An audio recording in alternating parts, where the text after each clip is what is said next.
verse 12 ay ganito. Hallelujah. Kaya ituro mo sa amin ang pagbilang ng aming mga kaarawan, upang kami ay magtamo sa amin ng pusong may karunungan. Amen? Sabi ng Job chapter 14 verse 5 ganito ang sinasabi. Yayamang ang kanyang mga kaarawan ay nangagpasiyahan. Ang bilang ng kanyang mga buwan ay kalastas mo at iyong hinangganan ang kanyang hangganan upang huwag siyang makaraan. Idagdag ng Diyos ang pagpapala sa kanyang salita. Tayo po ay manalangin mga kapatid. Amang banal na makapangyarihan sa lahat, ang Diyos ni Abraham, ni Isaac at ng Israel, Panginoon, dalahin ko po o Diyos sa umagang ito na patuloy niyo pong ibuhos ang iyong biyaya, ang iyong pagpapala sa aming kalagitnaan sa lugar ito ng buraburan, Panginoon, sa iglesia ito na itinayo mo, Panginoon. We do believe it is not an accident, Lord, na itinayo mo ang bahay-sambahan ito, Panginoon, upang magkatipon-tipon ang iyong mga anak sa lugar na ito, Panginoon. Gumamit ka ng mga puso ng iyong mga lingkod, Panginoon, sa pangunguna ng aming mga kapatid, O Lord, sa missionary yun, Panginoon, na ipinagkaloob mo sa lugar na ito, ang aming kapatid, Pastor Bear, Panginoon, Pastor Edwin, at aming mga kapwa manggagawa, Pastor Manding, at ang iyong lingkod, Panginoon. Lord, minsan pa, Panginoon, dalahin ko, O Diyos, na hayaan mo maranasan ng mga mananampalataya sa lugar na ito ang iyong biyaya, ang iyong pagpapala, ang iyong banal na presensya. Kung kami man po, O Diyos, ay nagkulang, nagkasala, nagkamali, Panginoon, dalahin ko po na patawarin niyo po ang mga bagay na ito, Panginoon, upang hindi maging hadlang, upang ibuhos mo ang iyong mga pagpapala at biyaya sa lugar na ito. Minsan pa, O Diyos, pinagkakatiwala ko sa iyo ang lahat ng ito, ang iyong banal na dugo, ang siyang patuloy na maglinis sa bawat isa. Ihanda mo ang aming mga puso upang maging sisidlan ng iyong mga salita, amang banal sa umagang ito. Minsan pa, ayaw mo na ang banal na Espiritu Santo, ang siyang manguna, mangusap, at kumatagpo, Panginoon, sa pangangailangan ng iyong mga anak sa lugar na ito. Lord, this is our prayer in Jesus' mighty name, O God. Amen and amen. Tugan dito, Dory, makakaupo po tayo, mga kapatid. Hallelujah. Praise God. Masaya po ba tayo sa umagang ito, mga kapatid? Amen. Tunay na ako'y nagagalak, mga kapatid, dahil it is my second time na tumayo sa likod ng pulpit ito.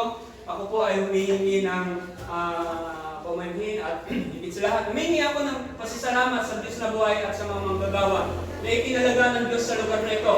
Sa pangunguna ng ating kapatid, Pastor Edwin, sa tulong ng ating kapatid, wala po ang kanyang presensya, si Pastor Bear at ang kanyang pamilya, mga kapatiran sa Amerika, Pastor Manding, at iba pang mga manggagawa na nagtiis, nagtiyaga, at talagang nagpawis sa lugar na ito. Amen?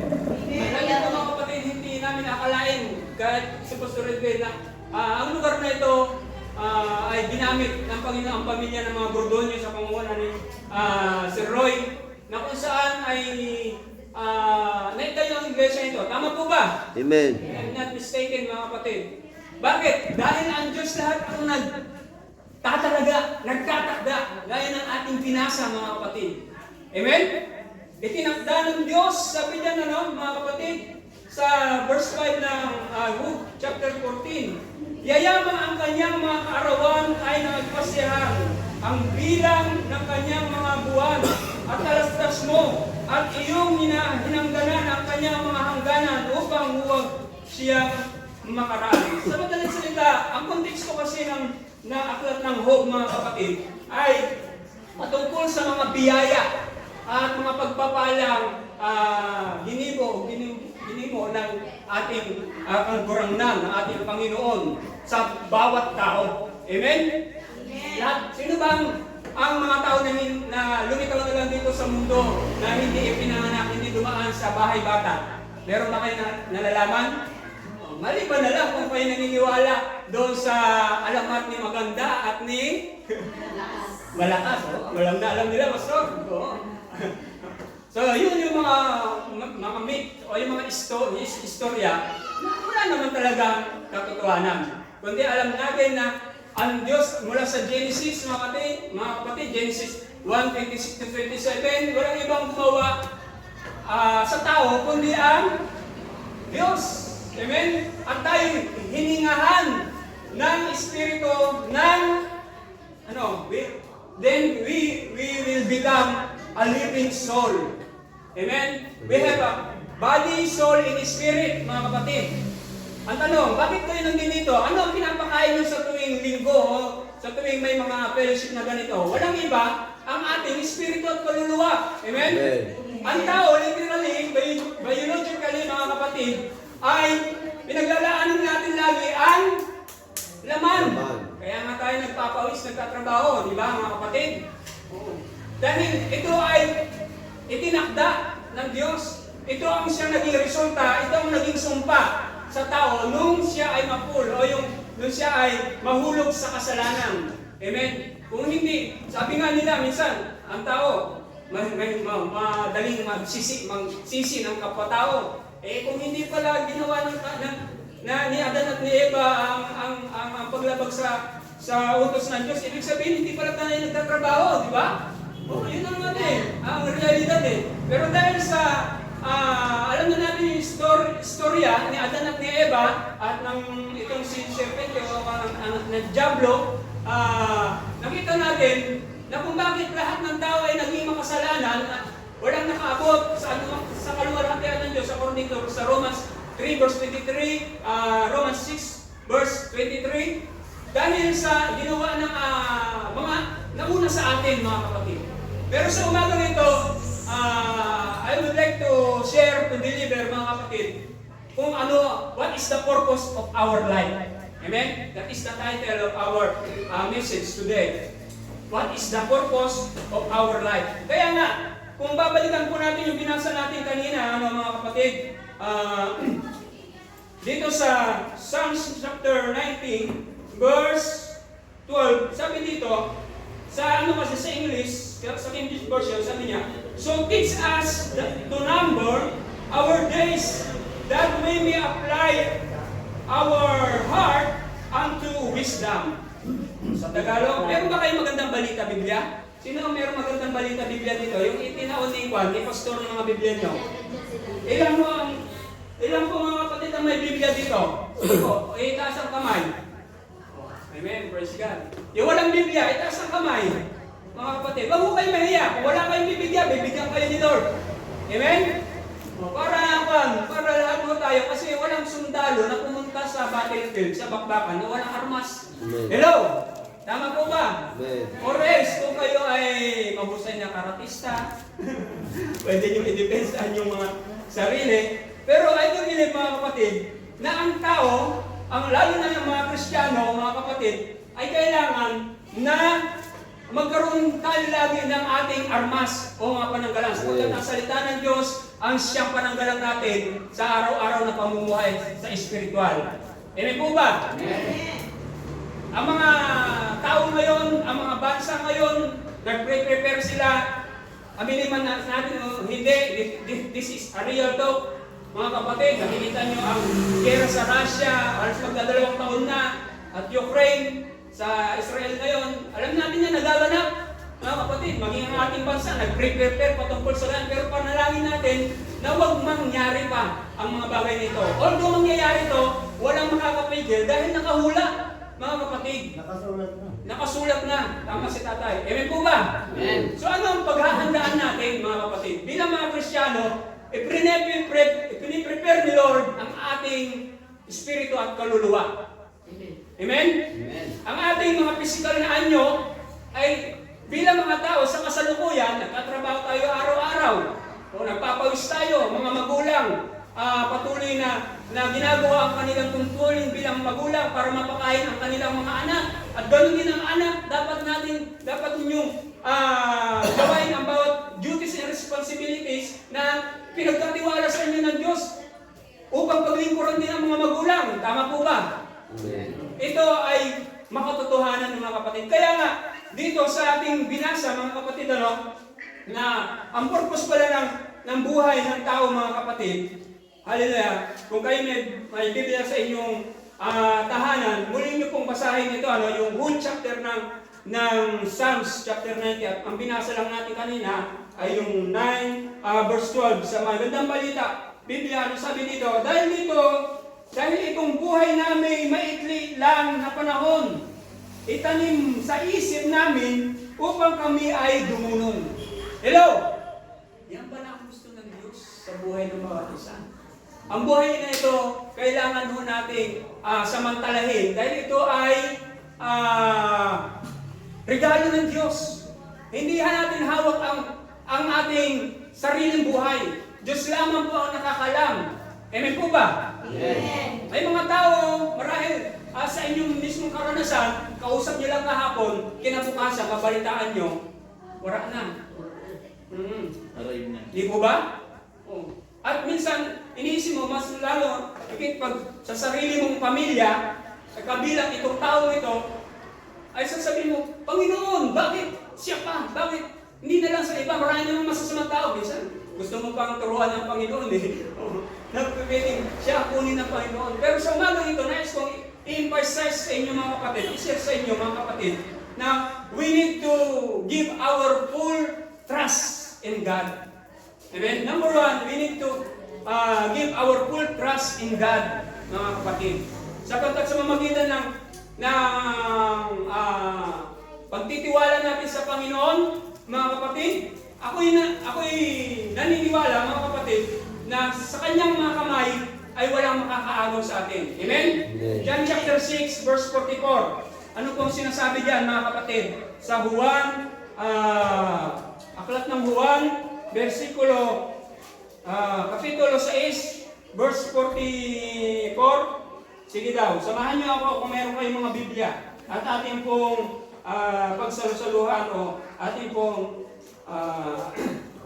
paglilimin. Sabi dito ng ating Panginoon sa verse 43, kaya't sinabi ni Jesus, tigilan ninyo ang inyong bulong-bulungan.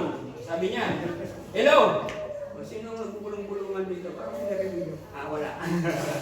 Sabi niyan, sa verse 44, sabi ay ganito, walang makakalapit sa akin, maliban dalhin siya sa akin ng Ama na nagsugo sa akin. At ang lumalapit sa akin ay muli kong bubuhayin sa huling araw. Amen po ba? Amen. Amen. Verse 45, nasusulat sa aklat ng mga propeta at silang lahat ay tuturuan ng Diyos. Amen po ba? Amen. Sino daw magtuturo sa inyo? Si Pastor Edwin ba? Si Pastor Boots? Si Pastor Manding? Ang Diyos, ginagamit lang po ang fivefold ministry, Ephesians chapter 4, verse 6 to verse 11 to 16, mga kapatid, ang fivefold ministry, which is, sila yung mga taong pinahiram ng Diyos upang na siyang may karapatan na magsalita ng salita ng Diyos. Kumbaga sa kwan, mga kapatid, dito, halimbawa mga kapatid, itong karaoke. Pag nagsalita ako dito sa microphone, ako ba itong karaoke? Hindi. Pero yung salita, yung tinig, pag lumabas yan, yun yung salita. Salita ko. Amen. Yung boses ko. Para kami isang mga karaoke lamang. Na nagiging daluyan ng salita ng Diyos. Kaya gabi at araw, mga kapatid, pag may, sa panahon na kami kayo nakausap ng Diyos, biblically, ay ginagawa namin ito, mga kapatid. Amen? Amen. Sapagkat ito yung duty and responsibility ng Panginoon. Ito tuloy ka lang yung sinabi ng ating ng salita ng Panginoon. At silang lahat ay tuturuan ng Diyos. Ang bawat nakikinig sa Ama at natututo sa Kanya ay lumalapit sa akin. Amen po ba? Amen. So bakit tayo nandito tuwing linggo? Sapagkat gusto natin maturuan ng salita ng Diyos. Amen. Gusto natin matuto kung ano mga kalooban ng Diyos sa buhay mo at sa buhay ko. Amen? Amen. Hallelujah. So sa pagkakataon ito, mga kapatid, ang sabi pa dito, mga kapatid, ay ganito. Hindi ito nangahulugang may nakakakita na sa Ama. Ang nagmula sa Diyos, ang tanging nakakakita sa Ama. Makantandaan ninyo, ang sumasampalataya sa akin ay may buhay na walang hanggan. Ako ang tinapay ng buhay. Amen. So lahat tayo ay nanginginain ngayon sa tinapay ng buhay. Amen. Amen? Meron mo bang nagtitinda ng panaderya na hindi kinakailangan ng pananalapi, mga kapatid. Lahat kinakailangan, mga kapatid, di ba? Pag literally nga, mga kapatid, pag tayo ay pupunta sa panaderia o sa bakery, nagbabayad tayo. Tama po ba? Oh, pero ang Panginoon, meron siyang ini-offer, mga kapatid, sa bawat isa sa atin. Ito yung pagkain ng buhay. Walang ibang napapakinggan niyo ang salita ng Diyos. Sabi dito, sa Isaiah chapter 55, verse 1 to 2, sabi dito ay ganito, ito ang habag ng Diyos. Ito ang purpose ng Diyos kung bakit narito tayo, mga kapatid. Sabi dito, sinabi ni Yahweh, sinabi ng Diyos, narito ang tubig, kayong mga nauuhaw. Shall we say amen? Amen. Tayo po ay nauuhaw sa umagang ito. Maging ang mga lingkod ng Diyos na tumatayo sa likod ng propetong ito ay nagiging daluyan lamang ng salita ng Diyos dahil uhaw din kami sa kanyang mga salita. Amen? Okay, sabi nito, narito ang tubig kayo sa tubig kayong mga nauuhaw. Ang mga walang salapi ay lumapit din dito. Bumili kayo ng pagkain at ito'y kainin ninyo. Bumili kayo ng alak at gatas kahit walang salaping pambayad. Hello? Oh, nakita nyo? Ang salita ng Diyos. Tayo nagsusumikap tayo araw-araw, lalo na ng mga magulang dito, magtrabaho para magkaroon ng salapi. Oh, pero ang ino-offer ng Diyos, kahit wala daw tayong pambayad, mga kapatid, malinaw yan, may makakabili tayo. Amen. Sa anong paraan na tayo ay nakakabili? Sige daw. Oh, sa anong paraan na tayo nakakabili ng bagay na ini-offer ng Diyos na walang pambayad? Lumapit sa Diyos. Sa pagpupo mo dyan sa iyong pinauupuan, yan ay nagsisilbing pambayad muna. Amen? Amen po ba? Amen. Para mga seryoso kayo. Tama lang na maging seryoso kayo. Dahil itong bagay na ito, mga kapatid, ay salita ng ating Panginoon. Hallelujah. Bakit gumugugol kayo ng salapi sa mga bagay na hindi nakakabusog? Bakit ninyo inuubos ang mga perang kinita sa mga bagay na sa inyo ay hindi nagbibigay ng kasiyahan? Makinig kayong mabuti sa akin at sundin ang utos ko. At matitikman ninyo ang pinakamasarap na pagkain. Amen? Sino nakakain sa inyo, mga kapatid, sa mga 5-star hotel? Ano nakaraan? Ano daw kami nila, pastor, sa Morosin Hotel. I do believe Morosin Hotel is one of 5-star? 4-star? Okay. Ang sarap talaga ng pagkain. Imagine, bawat plato, according sa organizer, ay nagkakalaga ng magkano? 900. Eh tayo nga lang dito sa bukid, dito sa mga pasanan, dito sa pinagkakanggutan natin, yung mas lalo yung mga magkakanggot, mga kapatid natin, mga kababayan natin, kapag natapos ang trabaho, meron lang tayo tuyo, kape, at sarap na tayo, di ba? Oo. Lalo na yung mga ganung pagkain. Pero ang pinag-usapan natin ngayon, kasi baka bigla kayong magutom sa aking kinikwento ay ang salita ng Panginoon. Imagine, mga kapatid, yung assurance ng Panginoon na sinabi sa atin, makinig kayo mabuti sa akin. Ito lang pala ang puhunan mo, kapatid. Sa umagang ito, kung bakit ka nandiyan, hindi aksidente na nandito ka ngayon ay upang makakain ka ng pinakamasarap na pagkain sa sanlibutan ito. Amen? Sino po ang baguhan dito, mga kapatid? Sino po ang bagong dalo? Taas ang kamay. Huwag kayong mahiya. Praise God. Hindi aksidente, kapatid, na nandito ka ngayon sa umagang ito. Pagpalain kayo ng Panginoon. Ang sabi niyan, mga kapatid, bakit ninyo inuubos ang perang kinita sa mga bagay na nasa inyo? Of course, in reality, di siyempre, sabihin mo, siyempre, pinagtrabuhan ko to Kailangan ako pumunta sa SM. Para magpaalamig, Nakukonvert ka naman talaga, physically. Pansamantalang kasiyahan.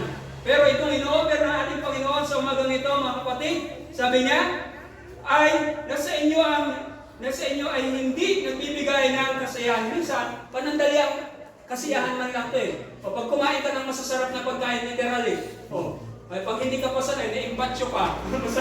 Nagiging masaya ka ba kapag na-impatyo ka? Natural. Kailangan mo, doktor. Oo. Minsan nagsisisi ka pa, sayang, hindi na lang sana ako pumunta sa lugar na yan.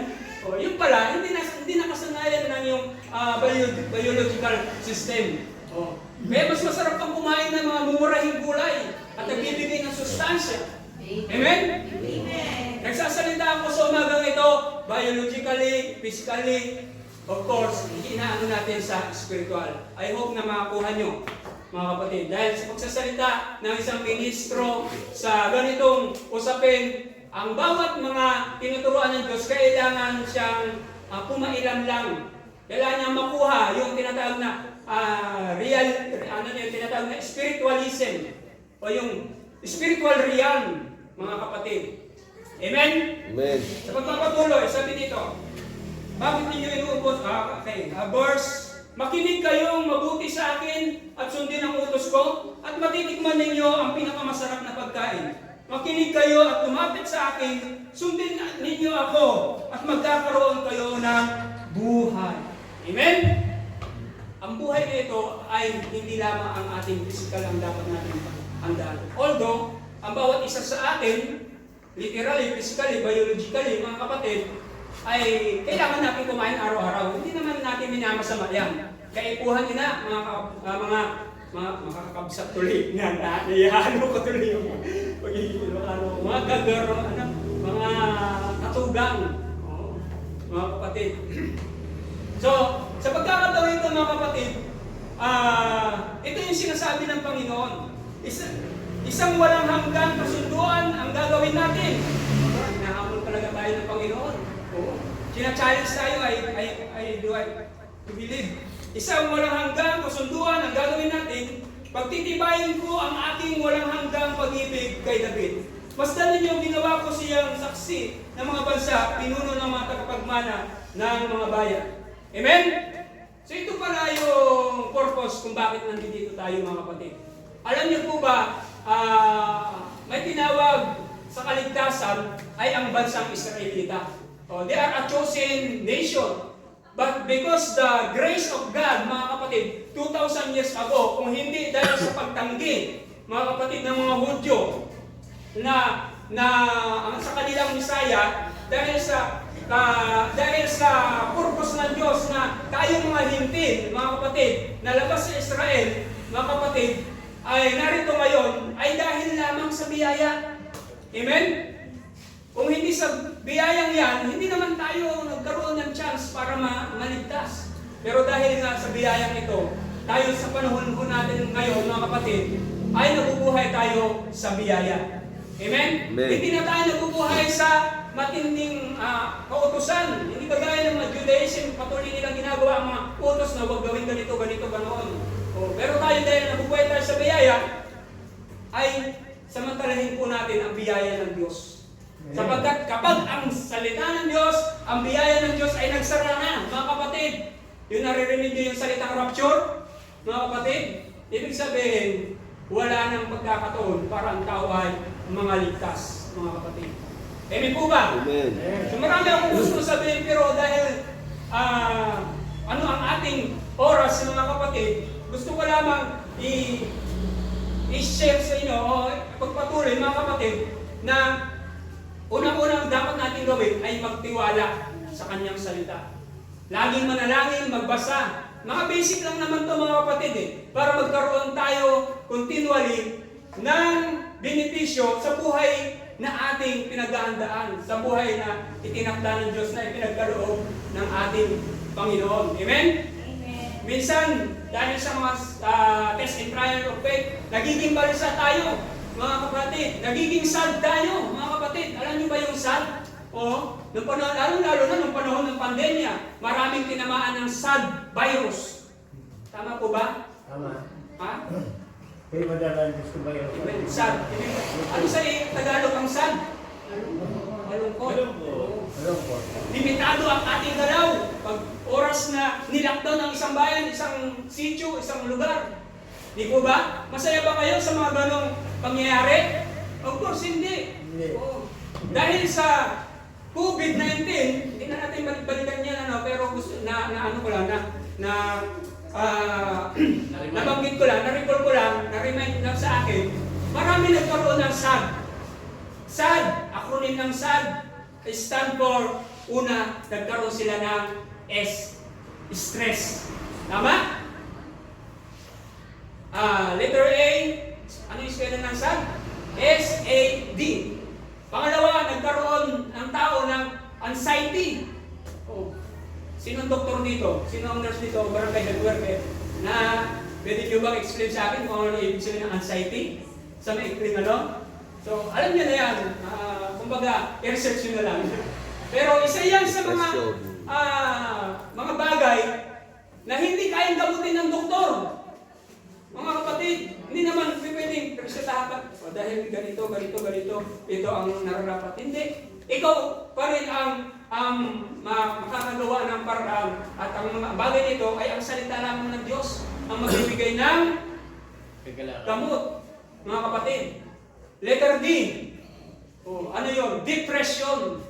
Dahil sa depression, mga kapatid, aminin man o hindi, lalo na yung mga estudyante na school at home. Totoo ba yun? Mga kapatid, yung may mga nagkitil ng kanilang sariling buhay dahil nahirapan ng pagmumudyon. Ano sa palagay nyo? May mga napatunayan, may mga pag-aaral na ganun nga ang nangyari. Kaya tumama ang virus ng SAD. Tama po ba? Tahimik yata kayo. Kailangan maging masaya kayo, lalo na yung mga birthday celebrant. Amen? Yun nga lang, napag-uusapan lang natin ito, share ko lang ito, para ipaalam sa inyo na ang Diyos ay may purpose sa buhay ng bawat isa. Philippians chapter 4, verse 6 to 7. Anong sinasabi ito? I do believe, madalas naman naririnig na natin ito sa mga ating mga papastor eh. Alam niyo po, kanina, umaga, iniisip ko, ano kaya ipapakain ako sa mga tupa ng Panginoon sa lugar na ito? Because I do believe, mahusay ang mga pastor niyo dito. Mahusay ang ating mga manggagawa, sila pastor, at talagang sa maikling panahon na pagsasama-sama natin dito, I do believe, na ipakain na nila ito. Pero hayaan natin ang Banal na Espiritu Santo sa umagang ito ang siyang magpaalala sa bawat isa sa atin. Sa mga salitang yan na naisalita na. Amen? Lalo na kung madalas kayong magbasa, mga kapatid. Ano po yung sinasabi dyan sa Filipos chapter 4, verse 4, sabi dito, magalak kayong lagi sa Panginoon. Inuulit ko, magalak kayo. Imagine mga kapatid, si Apostol Pablo, nung kanyang sinulat to at sinabi niya ito, nasa loob siya mismo ng kulungan. Ang pinapalakas niya, yung mga Kristiyano na nasa labas. Hello? Amen. Imagine, ikaw na nakakulong, tapos ikaw pa ang magpapalakas ng mga tao na nasa labas. Yung mga Kristiyano na nasa labas, pwedeng gawin yung mga malayang gawain, although may mga persecution o ano. Pero dahil si Apostol Pablo ay pinuno ng iglesia sa kanyang kapanahunan, ay kailangan niyong palakasin. Alam niyo po ba na ang mga papastor, ganito rin. Although hindi niyo nalalaman, mga kapatid, na ang mga papastor, minsan, ay nag-i-encourage, nag-challenge, pero sa likod nito, may dinadala. Mas may matinding dinadala kaysa sa inyo.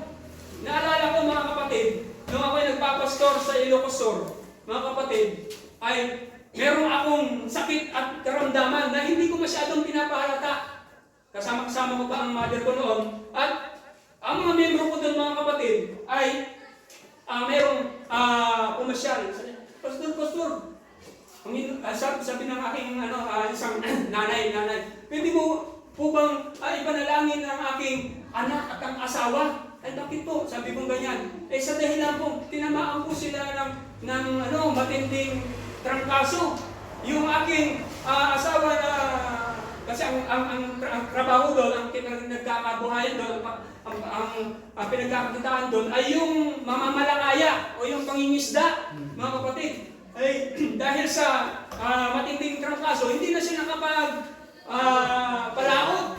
Oo. At ang aking anak naman na ang aking na medyo maliit pa, tinamaan din ng tikdas. Oo. O di siyempre, bilang isang nanay, hindi na niya alam ang kanyang gigimuin. Di ba? Gigimuin. Dahil tuloy na, maaaring stress. Dumating na rin yung kanyang anxiety, yung pagiging depressed. Ikaw kaya ang lumagay sa ganong kalagayan. Wala ka na magagawa. Buti na lang, merong mga tao, katulad ng yung malit na likod, na nakadaon pala to, naipasama siya sa iglesyang aking pinaglilingkuran. At pumunta siya sa bahay, na samantalang ako, hindi ko lang ipinahalata dahil nasa kwarto rin ako, ay tinatarkaso rin. Matindi mga kapatid. Oo. Imagine, kaya nun, time na yon, hindi ko yung pinata, sige sister, pupunta ako doon, kasama ko si mother, kasi kailangan ko alalin, dahil baka bigla nila ako matumba eh. Pero siyempre, bilang ministro, bilang pastor, magsusot ka talaga ang parang ano. Kaya sa totoo lang mga kapatid, maniwala kayo at hindi, ay may mga dinadanas din ang mga pastor na minsan ay hindi nyo nahalata. Pero dahil kailangan namin gawin bilang mga leader, kailangan namin ma-encourage kayo, ma-challenge kayo. Ipinapangaral namin na ang Diyos ay nagbibigay ng kagalingan. Kaya makita sa buhay natin, sa buhay namin, lalo-lalo na pinapatunayan ang Diyos ay nagpapagaling. Kaya nung time na yan mga kapatid, alam ko ano din yung pananampalataya ko. At halos ilang araw na rin akong tinatrangkaso. Sa aking panalangin doon sa mag-ama, sabi ko, Panginoon, hallelujah, sa oras na ito, ako'y naniniwala. Sabi ng Acts chapter 4 verse 12, ang iyong dakilang pangalan ang isa lamang pangalan na nagbibigay ng kaligtasan, nagbibigay ng kalakasan, nagbibigay ng kagalingan. I-declare ko na lahat ng mga positibong bagay patungkol sa ating Panginoon. Inyong pong pagalingin ang mag-amang ito. Amen? Kasama na. Amen. Kasama na. Hindi ko muna sinabi yun. So, sa isip-isip ko lang, unahin mo na sila, Lord. Kasi ganun ang puso ng pastor. Sa totoo lang, kahit na nagsasuffer na kami, mga kapatid, sa every one of us shall undergo in a test and trial of faith. Ganun ang panalangin ko. Hindi ko man sinabi na unahin na sila, pero sa isip at sa spirit ko, sinabi ko yun, unahin mo na sila, Panginoon. At alam niyo po ba, mga kapatid, dahil sa pangyayaring yun, mga kapatid, dumaloy naranasan ng mga kapatid na ito, yung biyaya ng Diyos. At 3 araw before ng pagsamba, mga kapatid, alam mo, itong pamilyang ito ay talagang umaapoy na nagpapatotoo sa Panginoon sa harap ng mga kapatiran. Amen? Amen. At dahil sa ipinakita ng Diyos sa akin yung mga bagay na yon, sa totoo lang mga kapatid, kung saan sinuorder ang pag-uusapan, alam kong ang bawat isa sa amin bilang mga likod ng Diyos ay naranasan namin ito.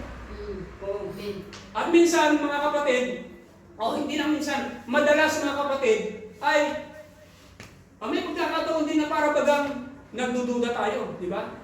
Pero dahil ang pagdududa, mga kapatid, ay kasalanan, hinahalin ng Diyos ito sa pamamagitan ng kanyang salita. Amen? Amen. Juan 16 verse 9. Silipin natin kung totoo ba yung sinabi ni Pastor Boots. Hello, andiyan pa po ba tayo, mga kapatid? Okay, sabi ng Juan chapter 16 verse 9. Pakibasa kung sino muna nakakita. Okay. Nakita nyo mga kapatid? Verse 9. Sabi ho dito sa magandang balita Biblia ay ganito. Hallelujah.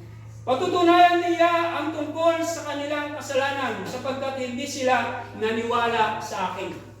Sa King James Version sabi diyan, tungkol sa kasalanan dahil hindi sila sumampalataya. Kaya tayo ay nagsasuffer ng mga sakit at karamdaman. Kung ang salita ng Diyos ay hindi mo pinaniwalaan, tiyak na ito yung bagay na pagkakasala din mga kapatid. Ang mga bisyo, ang mga tinatawag na paglalasing, pangangalo niya, pagnanakaw, at iba pa, pagsisinungaling, lahat yan ay bunga lamang, mga kapatid, bunga ng hindi pananampalataya. Amen po ba? Kung baga sa igtanim ka ng ng nyog, ang pinaka-ugat ng ng ng nyog ay yung sa ilalim, di ba? O hindi na lalago ang nyog at magbubunga kung wala yung ugat na sumisipsip ng mga nutrihina sa lupa. Tama po ba? Ganon din mga kapatid. Kaya kailangan ang salita ng Diyos araw-araw bilang ating pagkain, bilang ating inumin, dahil kailangan nating sumipsip ng nutrients. Amen? Sa ating mga na kalagayan. Amen po ba? Amen. Sa madaling salita, to cut the story short mga kapatid, naghimala ang Panginoon sa buhay ko that time. After na pinag-pray ko yung pinang yun, ako naman ang sunod na pinagaling ng Panginoon. Amen? At after that, nung pinalinggan, nagpatotoo ang mga kapatiran nito. Isa lamang experience yon na naranasan ko bilang na anak ng Diyos o bilang lingkod ng Diyos mga kapatid. Amen? Ako ay magtatapos mga kapatid sa isang kwento. Narinig niyo na po ba yung Titanic? Hello? Narinig niya. Hindi lang narinig, napanood pa. Alam niyo po ba na hindi lang isama sa pelikulang ito, pero meron isang kwento doon na napakahalaga, lalo-lalo na sa mga mananampalataya, mga kapatid. Itong si Pastor John Harper, na kung saan, kilala niyo si Pastor John Harper? Of course, hindi niyo kilala. Ang kilala niyo lang sa Titanic, si ano eh. Oh, okay tayo? Si Romeo, ay, si Jack, si ano? Yes, si Wednesday. Dumpe. Babae. Tatay din. Oh, yung, I'm the king of the world. Yung, I am the king. Ganun ba yata yun? Oh. Pero hindi nabanggit yung pangalan ni Pastor John Harper. Si John Harper ay taga-UK, taga-London kasi I believe ang Titanic yata, if I'm not mistaken, from UK going to USA. Parang gano'n siya. At alam niyo po ba, nagmalaki yung kapitan ngayon o yung engineer na sabi, na dahil sa invention nito, dahil sa laki ng barko ito, kahit ang Diyos, sabi niya, nagmalaki siya. Hindi niya kayang palubugin ang barkong ito. Pero ano nangyari? 1912? Ba ang nangyari niyan? Sa loob ng, nakabangga lang sila ng icebergs, mga kapatid, di ba? Imagine niyo na lang yung mga pangyayari, total, napanood niyo naman kanyo, ay 11 o'clock ng gabi, then, ilang oras lang, lumubog ang barkong ito. Pero alam niyo po ba, may isang matapang na pastor, isang lingkod ng Diyos na si Pastor John Harper, na kung saan, naimbitahan siya para preach sa isang simbahan sa Amerika from UK to going to America.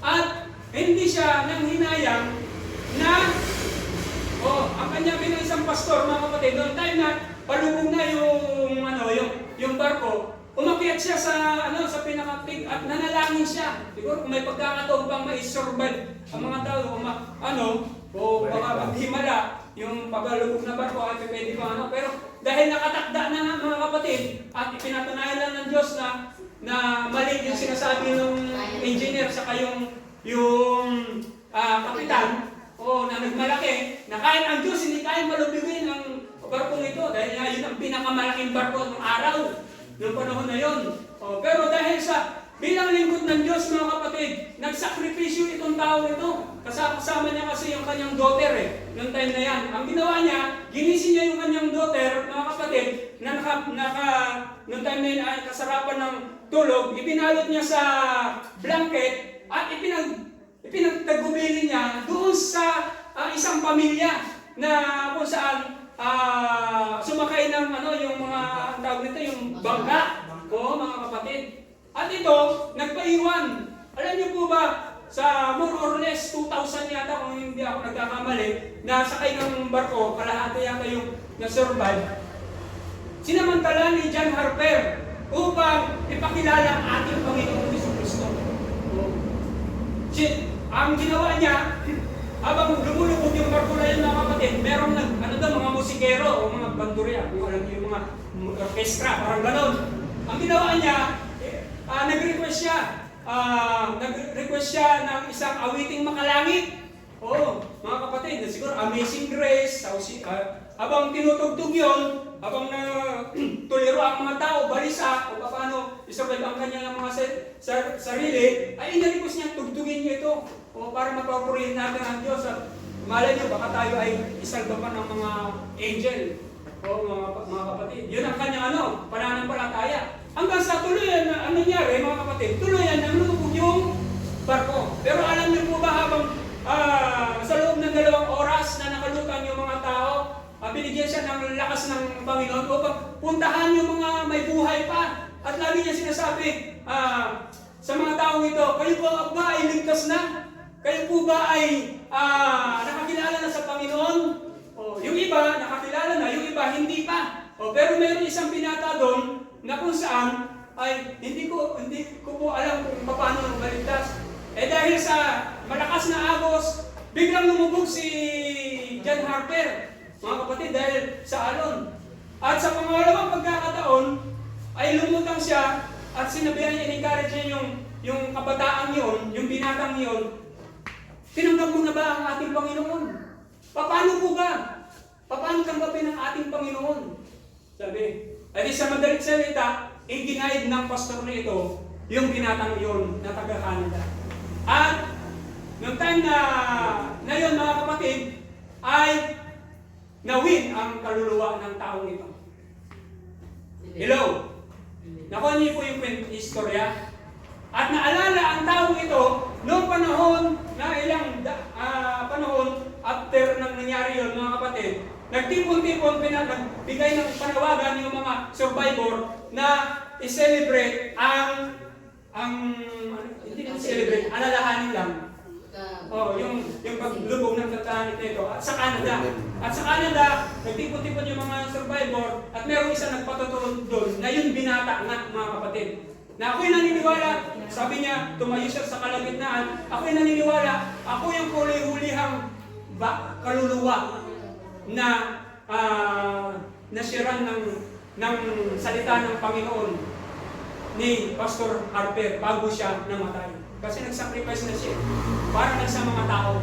Ganon din po tayo, mga kapatid, ang mga lingkod ng Diyos. Ganon din po, higit sa lahat, ang ating Panginoong Jesucristo. Amen? Ano sabi ng 1 Timothy chapter 2, verse 3 to 4? Ito ang kalooban ng Diyos, na siya na may ibig na ang lahat ng tao ay maligtas at makaalam ng katotohanan, mga kapatid. Kapatid, bakit ka nandito ngayon? Hindi dahil sa akin, hindi dahil kay Pastor, hindi dahil kay Brother Roy, hindi dahil kay kanino pa man, mga kapatid, kundi dahil sa Panginoon. Amen. Na siya na may ibig, na ikaw ay mga ligtas, makaalam ng katotohanan, ikaw ay naligtas na, inilalap mo ang Panginoon bilang Panginoon at tagapagligtas, o kung ikaw man ay mananampalataya dati at nanumbalik. Ngayon, kung nabackslide ka man dati, hindi aksidente na nandito ka ngayon. Upang makarinig mo ang salitang ito. Upang makilala mo ang ating Panginoon, lalo na sa mga kabataan, mga kapatid. Dahil ito ang kalooban ng Diyos. This is the purpose of God to your life, into my life also. Amen? Amen. So kaya nagagawa natin umawit sa Panginoon ng goodness of God. Na mahal tayo ng Diyos. Amen? Amen. So nakuha niyo, nabati niyo ba, naano niyo ba yung kwentong yun? Na-appreciate niyo po ba, mga kapatid? Amen. Sa totoo lang, wala akong outline.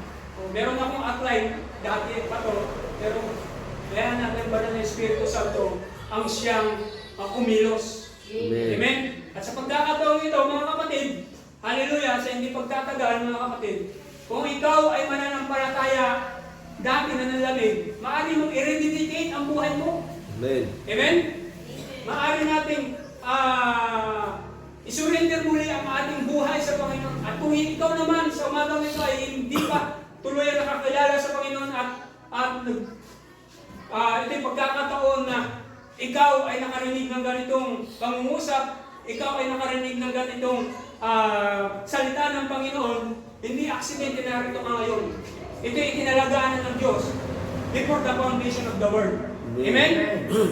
Revelation chapter 13 verse 8. Bakit ko nasabi yan, mga kapatid? Dahil ito ang sabi ng Panginoon. Hallelujah. Nandiyan pa po ba kayo, mga kapatid? Amen. Ang sabi dito ay ganito. At ang lahat ng mga nananahan sa lupa ay magsisisamba sa Kanya, na ang kanya-kanyang pangalan ay hindi nasusulat sa aklat ng buhay ng Kordero, na pinatay, buhat pa, na itatag ang sanglibutan. Imagine mga kapatid, bago papala, ginawa ng Diyos ang langit at ang lupa, ang mga galaxy, ang kinatatayuan natin. Ligtas ka na sa Kanyang predestinated o foreknowledge. Ligtas ka na. Nagre-reenactment na lang tayo sa ating sinasagawa. Ang pagkapako ni Kristo sa krus, mga kapatid, ay nakita na ng Diyos Ama na mangyayari ang mga bagay nito. Ang pagkakasala ni Eva at ni Adan, alam na niyo mangyayari ito kasi Diyos siya eh. Omnipotent God, omnipresent God, omniscient God. Amen? Amen. At ikaw mismo, alam niya na nandito kayo nakaupo. Amen? Amen. Lahat tayo. Alam niya na si Brother Boots nakatayo dito sa inyong kalagitnaan. To God be the glory. Ito ang katotohanan. Itong revelation nito, magaganap pa lang ito. Pero ang kasulatan, dahil kaalaman karunungan ng Diyos yan, bago pa ang mga tao nasasamba sa Antikristo, sila yung mga hindi nakasulat sa aklat ng buhay. Amen? Amen. Pero dahil tayo ay nakasulat sa aklat ng buhay, mga kapatid, sa biyaya ng Diyos, hindi aksidente na nanalo ka ngayon. So, Amen. nakikinig ng biyaya ng Diyos. Nakikinig ng buhay na salita ng Diyos. Amen? Hallelujah. Na ang salitang ito ay nagbibigay ng buhay sa mga patay. Malapit na ang ilang buwan na lang, celebrate na naman ng mga sangkatauhan ang araw ng mga patay. Naniniwala ba kayo sa araw ng mga patay? Ako, naniniwala ako. Oo. Dahil may mga tao na nabubuhay sa kasalukuyan na ang kanilang relasyon ay patay sa harapan ng Diyos. Hindi ko dinidisregard na alalahanin natin ang ating mga mahal sa buhay na pumayapa na dahil ako, wala na ang aking ama at ang ina. Ay naalala ko pa sila by spirit, by memory. Mga kapatid, inirerespeto, ginagalang ko ang kanilang mga ginimo sa buhay ko. Pero sa umagang ito, gusto ko lang i-emphasize sa inyo na merong inilaan ang Diyos, mga kapatid, na buhay na walang hanggan. Na kahit ang ating mga magulang na pumanaw na, o mga magulang natin na kasama pa natin ngayon, na dapat paglaanan natin ng pagmamahal, ng pagrespeto at mga bagay na ayon sa kalooban ng Diyos, ay gawin na natin. Amen. Amen? Kaya dapat yung araw ng patay, it turns to araw ng mga buhay. Amen? Isa sa aking mga ginawa nung ako'y mainit dito, bata-bata pa sa paglilipon sa Panginoon, tuwing araw ng patay, mga kapatid, pupunta ako sa simenteryo. Anong ginagawa mo dyan, Brad? Ako'y pumapasyal at iniisa-isa ko yung bawat punto.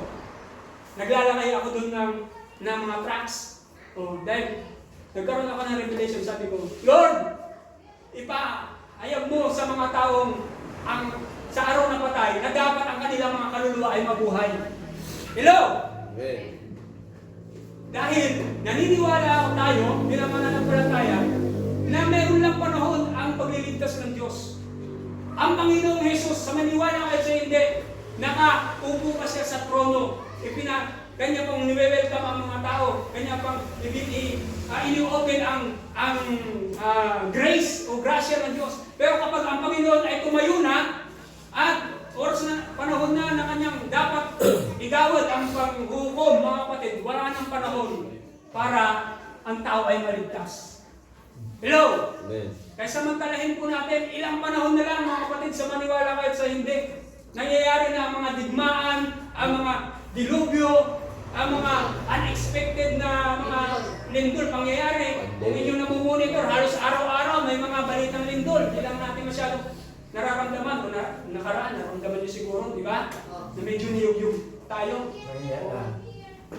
Kung naranasan nyo lang yung lindol na kagaya naranasan ko, naranasan namin sa Nueva Ecija noong July 16, 1991, something 1992. Kami nga sa Taiwan. O Taiwan, madalas ang Taiwan, lalo na ang Taiwan. abnormal na lang ang tao na hindi nakaranas ng mga pero nung naranasan ko doon, no, mga kapatid, sa Nueva Ecija, may lindol pala na hindi ganun ang ang diwang. Yung talagang gumagano siya, mga kapatid, no? Kaya nga, kung yung nabubuhay ng panahon na yan, kita nyo, nag-elevate ang Kabanatuan, yung mismong probinsya na kung saan nandun ako. Na talagang makikita mo yung kapasanan, mga kapatid, hindi ganun ang paglinog. Yung mga yung kasi nung panahon na yung July, panahon yun ang pagtatanim namin. Yung mga nagtatanim ng mga ng mga kasalukan, talagang gumagano sila. Parang yung talaga, nakikita mo yung tubig na parang may alon na, ganun ka, hindi. Huwag na bang maranasan natin yung ganun. Kasi pag naranasan yun, lalo na yung mga kabataan na hindi pa nila, magkakaroon kayo ng trauma kaya ko nung panahon na yan. Ito ay mga bagay na realidad, mga kapatid. Hindi ito marites lamang o chismis lamang. Ang mga binabagaan din ng mga mahal yung pastor sa lugar na ito, mga manggagawa, ay kailangan mo natin pahalagahan. Kailangan natin i-treasure, lalo na sa mga kabataan. Amen? Amen. So ang oras ay paroon na, gusto ko magtapos mga kapatid sa isang salita ng Panginoon na kung saan patuloy na magbibigay sa atin ng kapayapaan, mga kapatid. Dalawa na lang pala kayo may say.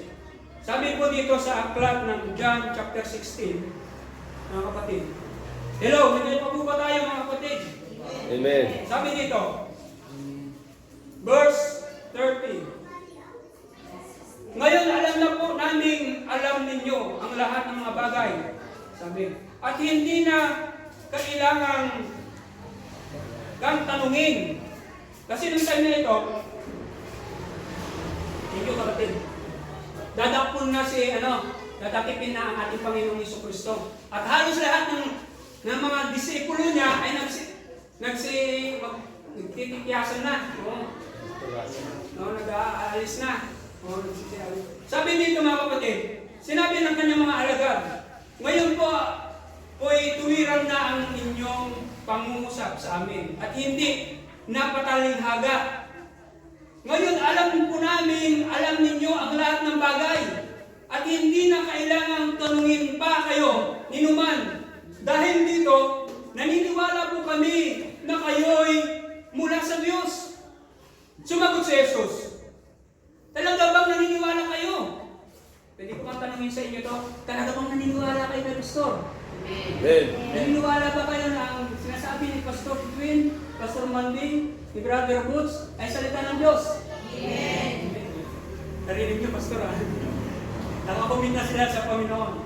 At ang sabi nito, ay ganito, talaga bang naniniwala kayo? Sabi ko na nga, 32, darating ang oras, at ngayon na nga, na magkakawatak-watak kayo, magkanya-kanya kayo ng lakad, at iiwan ninyo ako.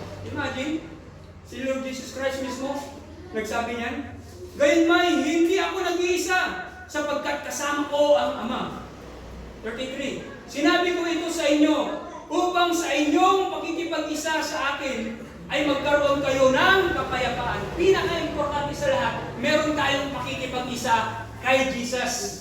Amen? May pakikipag-isa tayo sa Kanyang salita. Amen? Amen. Ang pakikipag-isa kay Jesus ay hindi dahil sa reliyon na kinabibilangan o sa grupo o denominasyon na kinabibilangan mo. Ang pakikipag-isa kay Jesus ay ang pakikipag-isa sa Kanyang salita na naririnig natin tuwing may tatayo dito na likod ng Diyos na ibinabahagi niya sa inyo. Amen? Amen. Sa pagpapatuloy, sabi nito, kayo ay may kapayapaan. Magdaranas kayo ng kapaghatian sa sanlibutan ito. Ngunit tibayan ninyo ang inyong loob na pagtagumpayan ko na ang sanlibutan. Amen? Amen. Imagine yung assurance, ang katiyakan ng Diyos, na bagaman ang lupa pala ito ay maglinog pa ng intensity 10. Pag nasa atin ang Panginoon, nagiging payapa tayo. Pag may mga bagyong darating, literally, magiging payapa tayo. Pag may mga pagsubok, test and trial of faith in your life and my life, magiging payapa tayo dahil nasa atin pala ang Panginoon. Amen. Ang kanyang salita na lagi nagpapaalala, nagbibigay ng kalakasan, nagbibigay pa ng kasiguruduhan na kapag tayo ay na kay Kristo, tayo ay magiging matatag. Amen? Amen. Kailangan natin mahalin ang kanyang salita. Last verse. Amen po ba?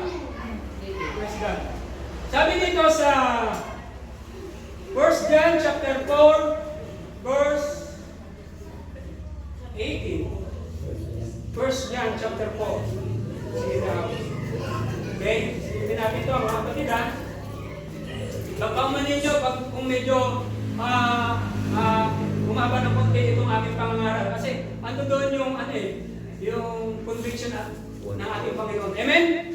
Sabi dito mga kapatid, ay ganito. Sa verse 16, nalalaman natin tayo ay iniibig ng Diyos at lubos tayong nananalig sa katotohanan ito. Shall we say Amen? Amen. Ang Diyos ay pag-ibig. Ang nagpapatuloy sa pag-ibig ay nananatili sa Diyos. At ang Diyos ay nananatili naman sa Kanya. Ang pag-ibig ay nagiging ganap sa ating kaya panatag ang ating kalooban para sa araw ng paghuhukom. Hello? Sapagkat tayo ay tulad ni Kristo, kahit nasa daigdig pang ito, walang kasamaang takot ang pag-ibig at pinapawi ng ganap na pag-ibig ang anumang takot.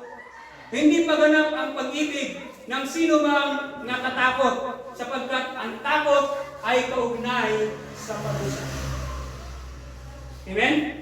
So umagang ito mga kapatid, kung ikaw ay hindi pa tuluyang nakakakilala sa Panginoon at meron pang takot, may pag-aalilangan at mga bagay na kinababalisahan mo. So umagang ito, I will assure you, kung tayo magpapatuloy, makinig ng kanyang salita, kung tayo ay yayakap sa presensya lagi ng ating Panginoon sa pamagitan ng pag-awit, pagbabasa, pananalangin mga kapatid, kung tayo ay dinadatan ng mga iba't ibang pagsubok sa buhay, kung ikaw ay patuloy na mananampalataya sa ating Panginoon mga kapatid, I will assure you, tiyak ang iyong buhay ay magiging payapa.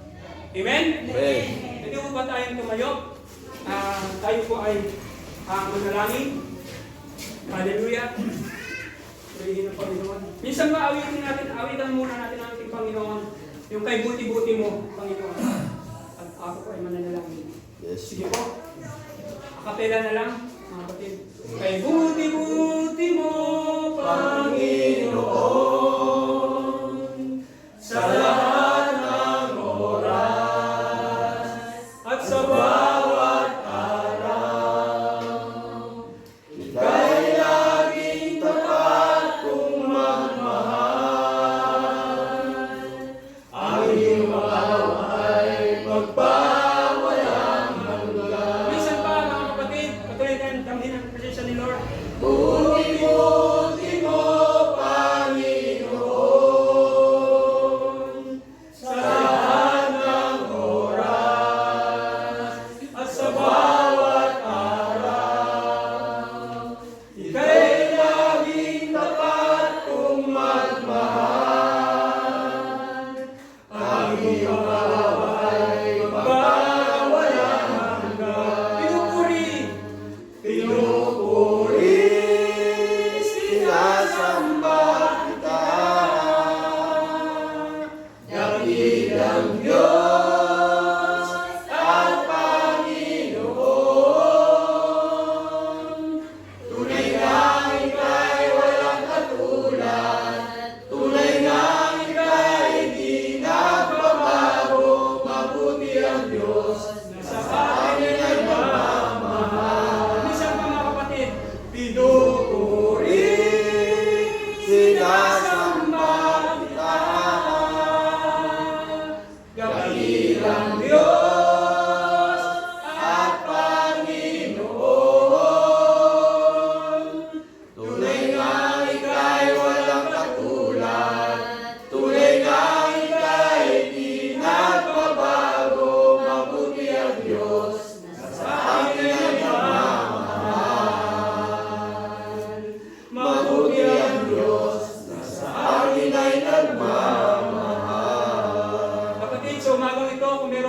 mga kapatid dito na hindi pa lubusang tumatanggap sa Panginoon, pwede bang itaas ang kanyang kamay at ikaw ay aking ipapanalangin?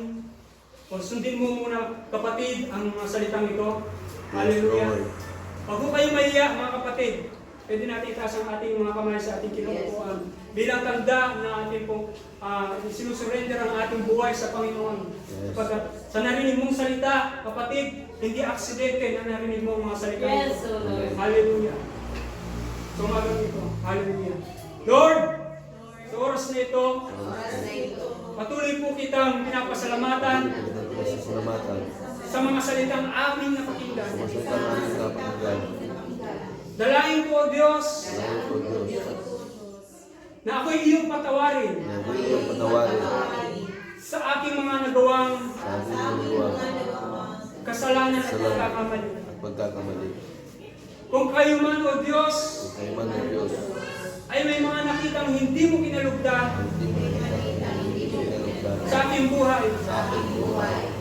gaya ng hindi pagpapatawad Gaya ng hindi magpapatawa sa aking kapwa, sa aking kapwa, sa aking kapitbahay, sa aking kapitbahay, sa aking mga magulang, sa aking mga magulang, at sa aking sarili. at sa aking sarili.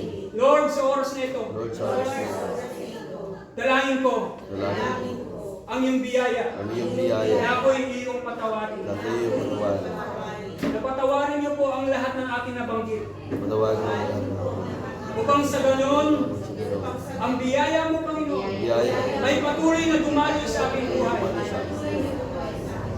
Ito po ang aking dalangin, Ama. At patuloy mo po akong kausapin sa magitan ng iyong mga salita. Ang naging mga salita. Patuloy ang iyong banal na presensya ay Patuloy yung sumamin. banal na presensya. Maraming pong salamat, Ama, Maraming pong salamat, Ama, sa pribilehiyong ito, sa pribilehiyong ito, sa mga salita mong aking napakinggan. sa mga salita mo. Gaya ng kapatid na John Harper, na kung saan ay hindi nagsayang ng panahon upang ang mga tao ay maligtas. Ang mga tao. Salamat sa kaligtasang ito na ipinapalala, Panginoon.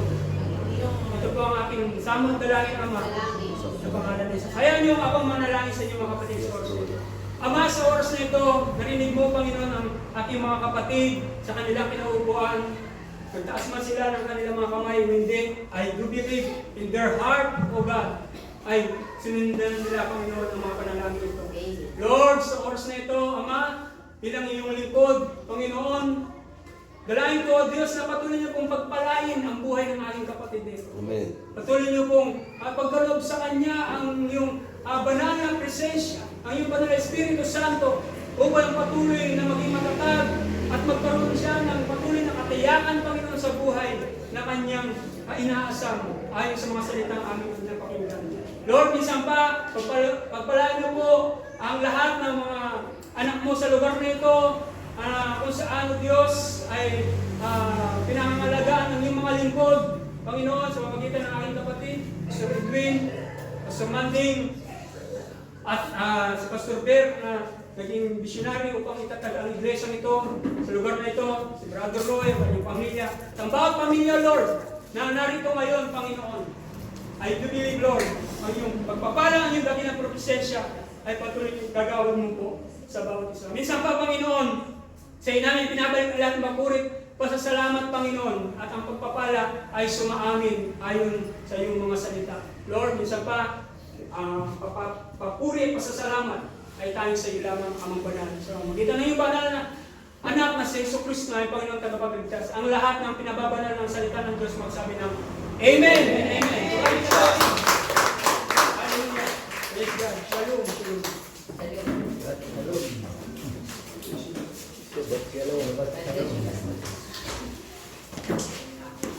Praise God. Sumalakpak yung mga pinagpala ng Panginoon.